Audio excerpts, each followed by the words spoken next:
Welcome to the 79th episode of the GameFor Podcast. In this episode, we'll talk about whether crowdfunding is still good for tabletop games. I'm Adam. I'm Matt. And this is the GameFor Podcast. GameFor is a platform to help connect tabletop gamers and to help you get more out of your tabletop gaming. Matt and I are part of a software development and design company called MilkCan. And because most of the folks at MilkCan love tabletop games, we developed the GameFor app and launched it in early 2018. We launched this companion podcast in June 2019 to help tabletop gamers get more enjoyment out of their hobby.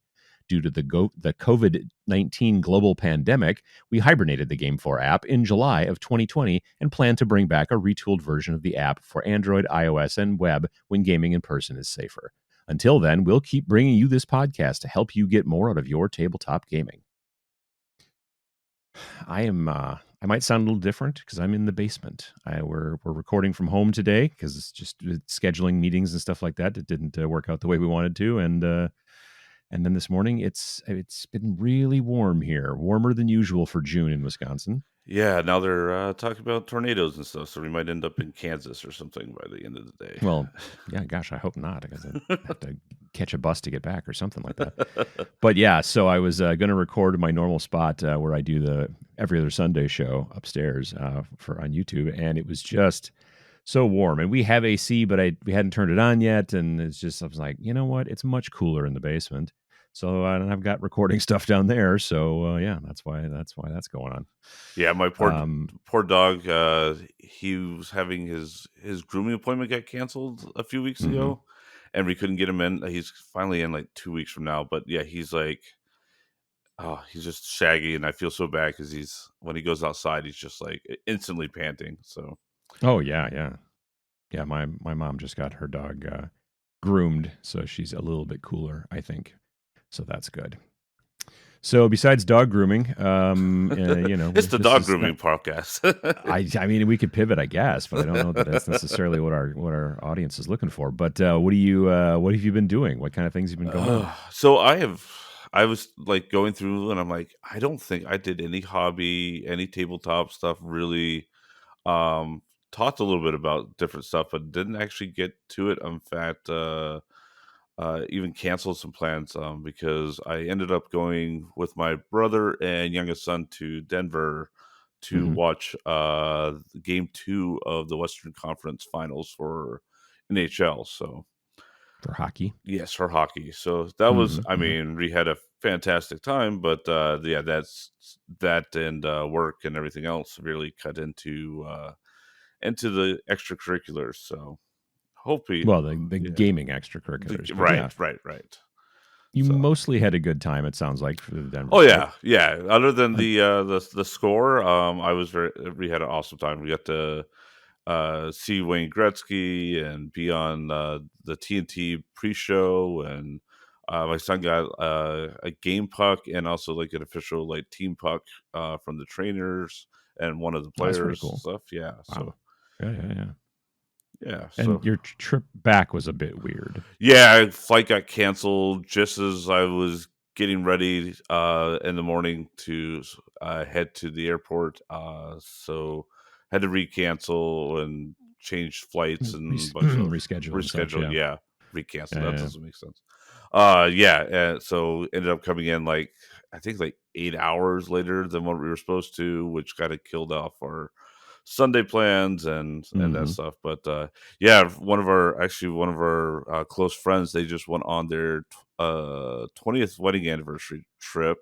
Found out they were flying the same airline that we were, and theirs got canceled on the way out.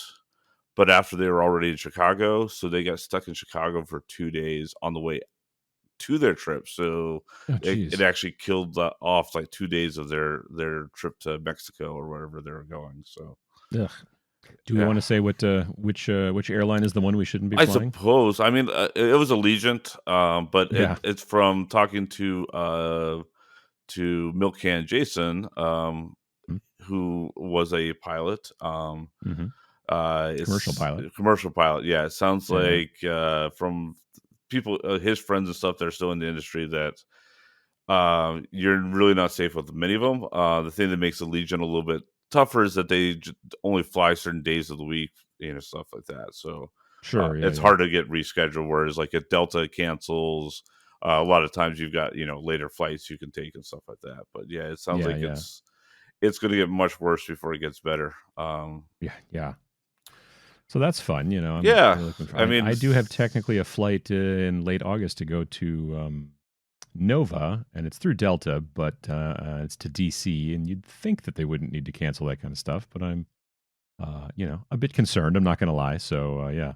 yeah, yeah, there's just shortage of pilots, and then if someone gets sick and all that stuff, yeah, they're just kind of moving stuff around. So Yeah. So a fun hobby time then is what you're saying. yeah, tons of fun hobby time. But yeah, Probably probably should have brought some stuff to work on in the airport. oh, that would have been nice. I mean, they But won't let you have like an X-Acto blade or whatever and all that kind right, of stuff. I'm sure. Yeah, that's not going to work and out it'd now have that to you go, think of it. carry on because you don't want to Yeah. check that baggage. That wouldn't make it. Yeah, I agree. Yeah. So, Hmm. yeah, so lots of fun, awesome hobby time for everybody. No, but how about you? I think you've actually done stuff, right? Yeah, yeah, yeah. Let's see here. I finished my Gloomspite Gits that I've been painting on Twitch for seems like a couple of months now. And I actually got to play them on Sunday in Warcry against my friend Sam Lenz, Hmm. friend of the show. Well, friend of my YouTube channel, definitely. He's been on there a bunch of times and stuff like that. And if you know miniature painting, you probably have heard his name. And so yeah, he and I played on Sunday. First game, we were like we were both sure I had lost, and then somehow I pulled out a draw at the Nice. very last minute. I had a goblin riding a wolf who shot through an arrow through a doorway and took out a guy. So then, therefore, it was a draw. Nice. And then the second game, I just got stomped. So that was fine too. But we had a good time. It was fun. I actually made a YouTube short with some footage from it, and it went up live this morning. Now that I come to think of it. So yeah, I did that. I made a video about the Horus Heresy box, the big, huge army Oh box yeah. from Games Workshop. Horus Heresy, for those of you who don't know, is so there's Warhammer 40,000, and 40,000 relates to like the year. Yep. It's like we would be in we 2K. would be in Warhammer 2000 is what we would be, but so it's 38,000 Yeah. years from now. But Horus Heresy is basically Warhammer 30,000, so it's 10,000 years before the what's going on in Warhammer 40,000. It's kind of what brings about what's going on in 40,000 and stuff like that. It's a whole Uh, thing.